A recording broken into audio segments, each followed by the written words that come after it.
Nessa aula 4, vamos estudar os níveis de assistência à saúde, né, e o sistema de informação no âmbito do SUS. E a gente espera que vocês compreendam os vários níveis, né, de atendimento à saúde, atendimento à atenção básica, atendimento às urgências e principalmente entender a relação da tecnologia para a constituição de um sistema de informação na área da saúde, né.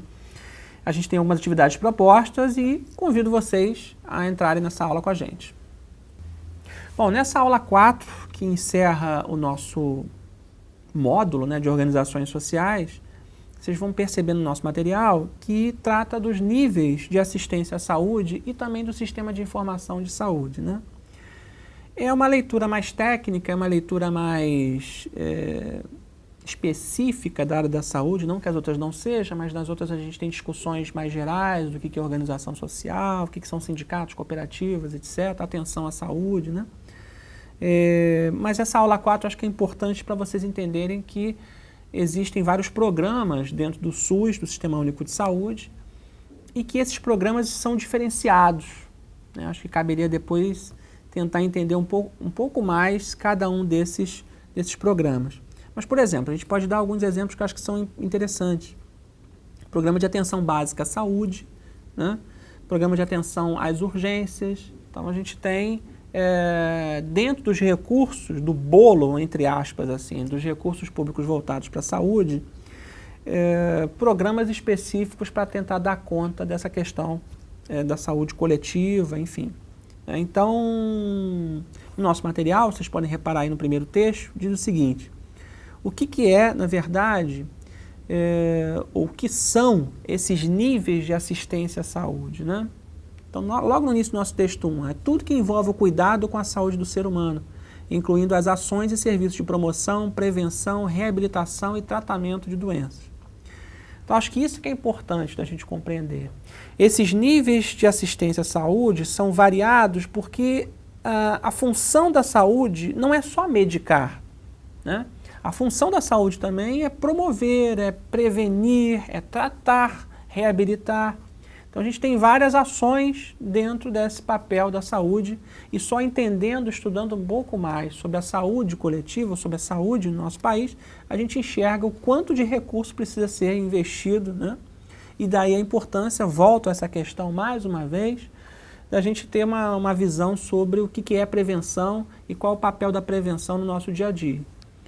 Então, vocês, como futuros técnicos, né, vão participar, por exemplo, de campanhas de prevenção ao tabagismo, de campanhas de prevenção à dependência química, né, de campanhas de prevenção a acidentes de trabalho, que às vezes são causados pela questão da dependência química, né, porque um trabalhador precisa ter boas condições físicas, mentais e psicológicas para exercer bem a sua profissão, não se colocar em risco e não colocar o colega de trabalho em risco, né? E olha que eu não estou falando aqui da produção da empresa, etc. Estou falando do ponto de vista do ser humano. Eu acho que é importante compreender o papel da saúde dentro do ato prevencionista, né? Então, ainda sobre os níveis de assistência, no SUS, no Sistema Único de Saúde, o cuidado com a saúde está ordenado em níveis de atenção, que são divididas, aí é que está, em básica, em média complexidade e alta complexidade, né, que precisa ser níveis de atenção voltados para questões mais complexas, né, mais difíceis na área da saúde. Enfim, então, nem sempre o município necessita ter todos os níveis de atenção à saúde, né, para garantir a integralidade do atendimento à população. Mas, de alguma forma, todos os municípios precisam estar atentos, né, à atenção básica da saúde. Alguns, provavelmente vocês já ouviram falar ou conhecem, ou até quem sabe já usufruíram. Alguns municípios têm, por exemplo, programas de médico em casa, né, que vão visitar periodicamente as pessoas, tratar de doenças de pressão arterial, né, levando remédio, cuidando da saúde, orientando, cuidando, programa de médico da família, etc. e tal. Então são vários programas espalhados por esse país, né?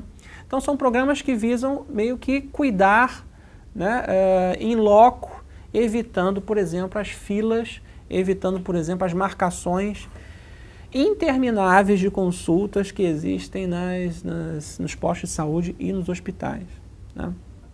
Enfim, e para a gente concluir a nossa exposição sobre essa aula 4, eu acho que é importante compreender também que existe, né, ou pelo menos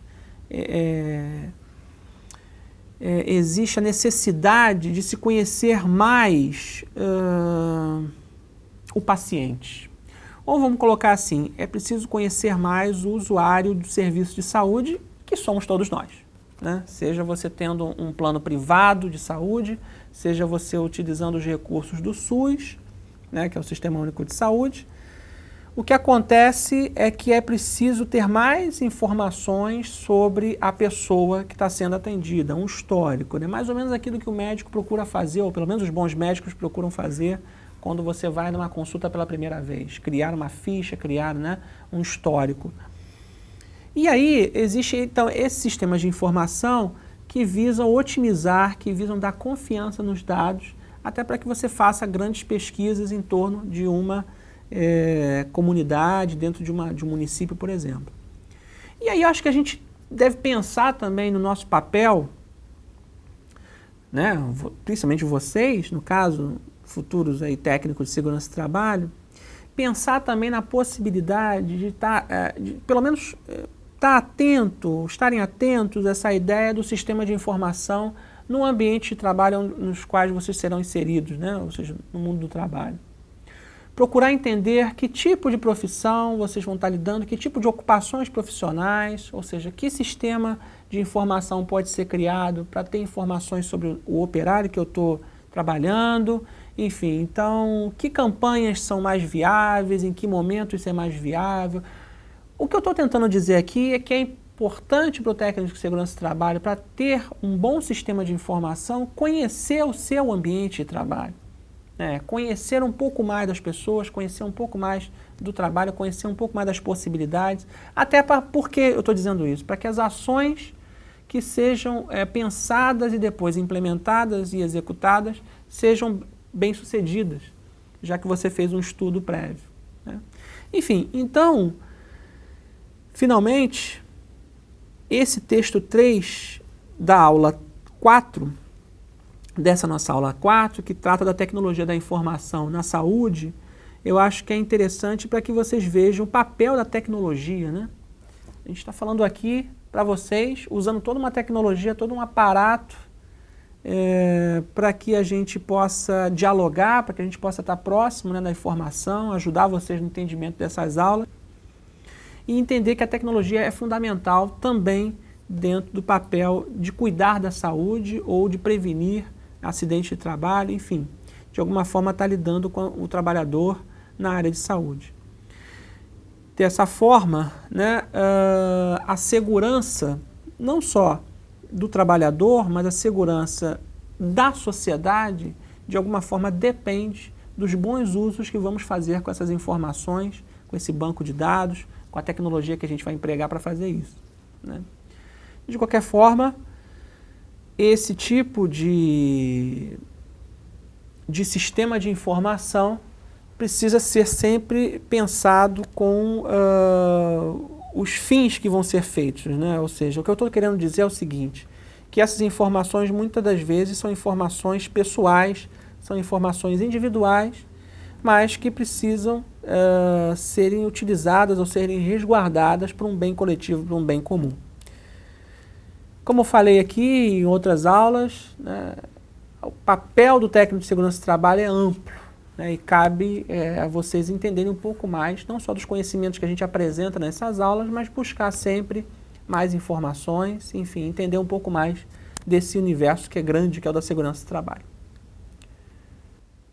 Caros alunos e alunas, chegamos finalmente ao final da aula 4, que quer dizer também o final do módulo sobre organizações sociais. A gente discutiu aqui muitos assuntos, muitas situações na área de saúde, na área do associativismo, na área do mundo do trabalho, enfim. Então, várias questões apareceram e certamente esse material é limitado e a gente pede sempre que vocês complementem com outras informações. As dúvidas necessariamente vão surgir e a gente espera que surjam mesmo. e que vocês possam estar dialogando com os tutores, com os professores das disciplinas. Foi um prazer ter vocês aqui nessa aula e estamos à disposição para tirar as dúvidas que forem necessárias. Mãos à obra nos estudos, continuem sempre estudando e se aperfeiçoando e seguimos em frente.